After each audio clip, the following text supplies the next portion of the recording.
वो कहते हैं ना, लाइफ में जब सब खराब चल रहा होता है तो फिर आप एक ही जगह सुकून ढूंढ सकते हो, और वो है भगवान।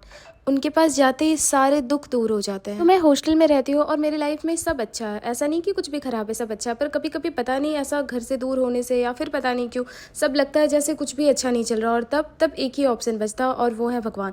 तो आज मैं रेडी हो रही थी इस्कॉन जाने के लिए। इस्कॉन में दूसरी बार जा रही हूँ, इससे पहले मैं एक बार गई थी और ये दूसरी बार है। और पता नहीं क्यों इस्कॉन जाने के नाम से ही एकदम सब ठीक होने लगता है, जैसे सब ठीक हो रहा है ऐसा।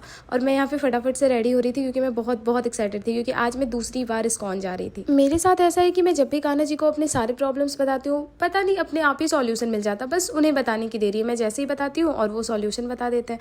तो आज मैं बहुत एक्साइटेड थी कि आज मैं इस्कॉन जा रही हूँ, और अभी ही मुझे सुकून फील हो रहा था। हमारे हॉस्टल से इस्कॉन बहुत ही दूर है, हम लोग डेली नहीं जा सकते, वीकेंड पे ही प्लान कर सकते हैं। और हमें वहाँ जाने के लिए पहले ट्रेन लेनी पड़ती है और फिर बस।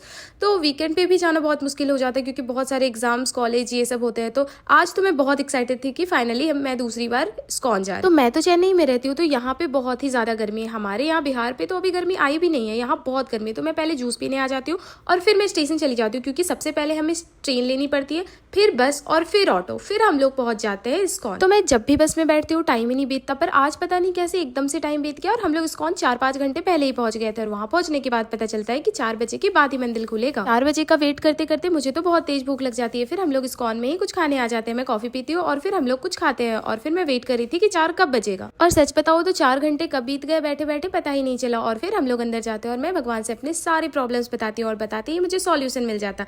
और फिर यहाँ पे हम लोग माला खरीद के जाप के लिए और फिर वापस आते हैं। और फिर मैं यहाँ पे कुछ देर बैठती हूँ और फिर मैं वापस आने का तो मन ही नहीं हो रहा था, इतना सुकून है यहाँ पर क्या ही करूँ, हॉस्टल भी तो बंद हो जाएंगे और फिर आते आते मुझे लेट हो जाता है, तो मैं खाने लगती हूँ। मिलती हूँ नेक्स्ट ब्लॉग में, तब तक के लिए बाय बाय।